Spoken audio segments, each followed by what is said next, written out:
जय श्री कृष्णा दोस्तों, स्वागत है आपका अपने चैनल VSVN में। सावन के महीने में 12 ज्योतिर्लिंगों की पवित्र कथा सुनने से आपके सारे पाप धुल जाते हैं। आज हम आपको 5वें ज्योतिर्लिंग केदारनाथ ज्योतिर्लिंग की कथा सुनाने जा रहे हैं। यह ज्योतिर्लिंग पर्वतराज हिमालय की केदार नामक चोटी पर स्थित है। पुराणों एवं शास्त्र में श्री केदारेश्वर ज्योतिर्लिंग की महिमा का वर्णन बारंबार किया गया है। यहाँ की प्राकृतिक शोभा देखते ही बनती है। इस चोटी के पश्चिम भाग में पुण्यमती मंदाकिनी नदी के तट पर स्थित केदारेश्वर महादेव का मंदिर अपने स्वरूप से ही हमें धर्म और अध्यात्म की ओर बढ़ने का संदेश देता है। चोटी के पूर्व में अलकनंदा के सुरम्य तट पर बद्रीनाथ का परम प्रसिद्ध मंदिर है। अलकनंदा और मंदाकिनी ये दोनों नदियाँ नीचे रुद्रप्रयाग में आकर मिल जाती हैं। दोनों नदियों की यह संयुक्त धारा और नीचे देवप्रयाग में आकर भागीरथी गंगा से मिल जाती है।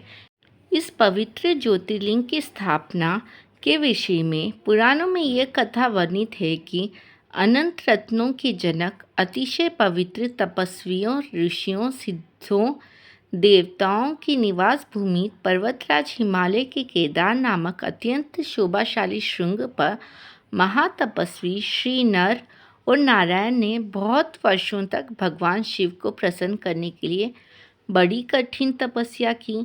कई हजार वर्षों तक वे निराहार रहकर एक पैर पर खड़े होकर शिव नाम का जाप करते रहे। इस तपस्या से सारे लोगों में उनकी चर्चा होने लगी। देवता, ऋषि मुनि, यक्ष, गंधर्व सभी उनकी साधना और संयम की प्रशंसा करने लगे। चराचर के पितामह ब्रह्मा जी और सबका पालन पोषण करने वाले भगवान विष्णु भी महातपस्वी नर नारायण के तप की भूरी भूरी प्रशंसा करने लगे। अंत में भगवान शंकर ने उनकी उस तपस्या से प्रसन्न होकर उन्हें प्रत्यक्ष प्रकट होकर उन दोनों ऋषियों को दर्शन दिए। नर और नारायण ने भगवान भोलेनाथ के दर्शन से भाव विह्वल और आनंद विभोर होकर बहुत प्रकार की पवित्र स्तुतियों और मंत्रों से उनकी पूजा अर्चना की। भगवान शिव के अत्यंत प्रसन्न होकर उनसे वर मांगने को कहा।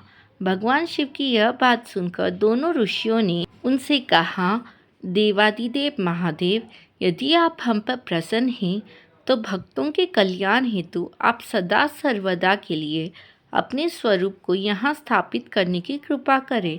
आपके यहाँ निवास करने से यह स्थान सभी प्रकार से अत्यंत पवित्र हो उठेगा। यहाँ आपका दर्शन पूजन करने वाले मनुष्यों को आपकी अविनाशिनी भक्ति प्राप्त हुआ करेगी।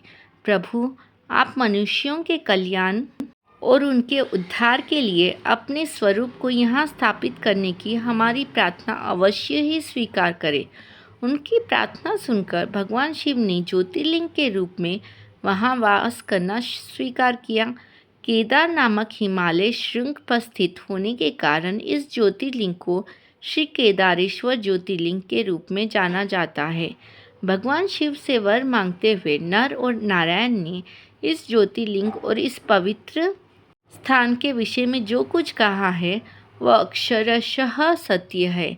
इस ज्योतिर्लिंग के दर्शन, पूजन तथा यहाँ स्नान करने से भक्तों को लौकिक फलों की प्राप्ति होने के साथ साथ अचल शिव भक्ति तथा मोक्ष की प्राप्ति भी हो जाती है। हमारा अगला ज्योतिर्लिंग है श्री भीमाशंकर ज्योतिर्लिंग। यह ज्योतिर्लिंग पुणे से लगभग 100 किलोमीटर दूर सह्याद्री की पहाड़ी पर स्थित है।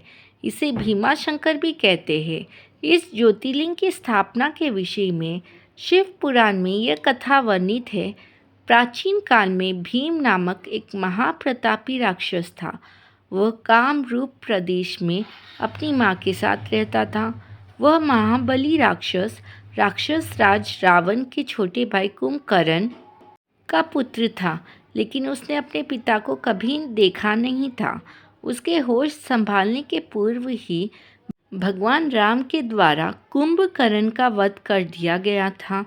जब वो युवावस्था को प्राप्त हुआ तब उसकी माता ने उससे सारी बातें बताई। भगवान विष्णु के अवतार श्री रामचंद्र जी द्वारा अपने पिता के वध की बात सुनकर वह महाबली राक्षस अत्यंत संतप्त और क्रोध हो उठा। वह निरंतर भगवान श्री हरि के वध का उपाय सोचने लगा। उसने अपने अभीष्ट की प्राप्ति के लिए 1000 वर्ष तक कठिन तपस्या की। उसकी तपस्या से प्रसन्न होकर ब्रह्मा जी ने उसे लोक विजयी होने का वर दे दिया। अब तो वह राक्षस ब्रह्मा जी के उस वर के प्रभाव से सारे प्राणियों को पीड़ित करने लगा। उसने देवलोक पर आक्रमण करके इंद्र आदि सारे देवताओं को वहां से बाहर निकाल दिया। पूरे देवलोक पर अब भीम का अधिकार हो गया।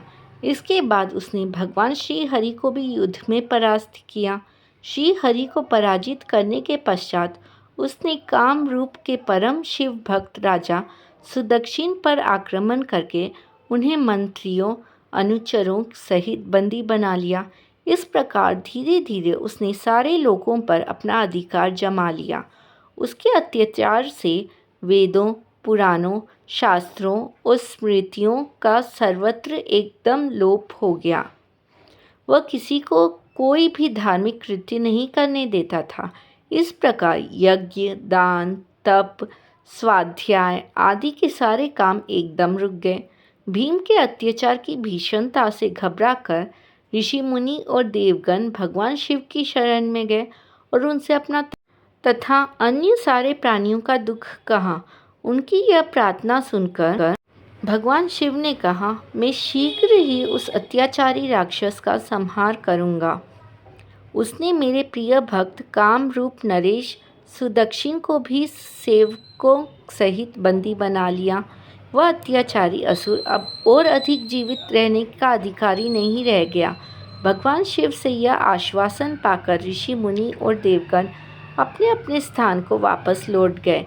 इधर राक्षस भीम के बंदी गृह में पड़े हुए राजा सुदक्षिण ने भगवान शिव का ध्यान किया। वे अपने सामने पार्थिव शिवलिंग रखकर अर्चना कर रहे थे।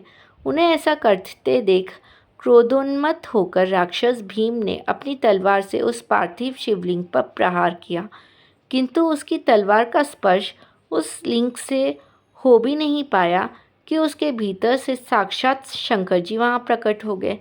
उन्होंने अपनी हुंकार मात्र से उस राक्षस को वहाँ जलाकर भस्म कर दिया। भगवान शिव का यह अद्भुत कृत्य देखकर सारे ऋषि मुनि और देवगण वहाँ एक होकर उनकी स्तुति करने लगे। उन लोगों ने भगवान शिव से प्रार्थना की कि महादेव, आप लोक का कल्याणार्थ अब सदा के लिए यहीं निवास करें।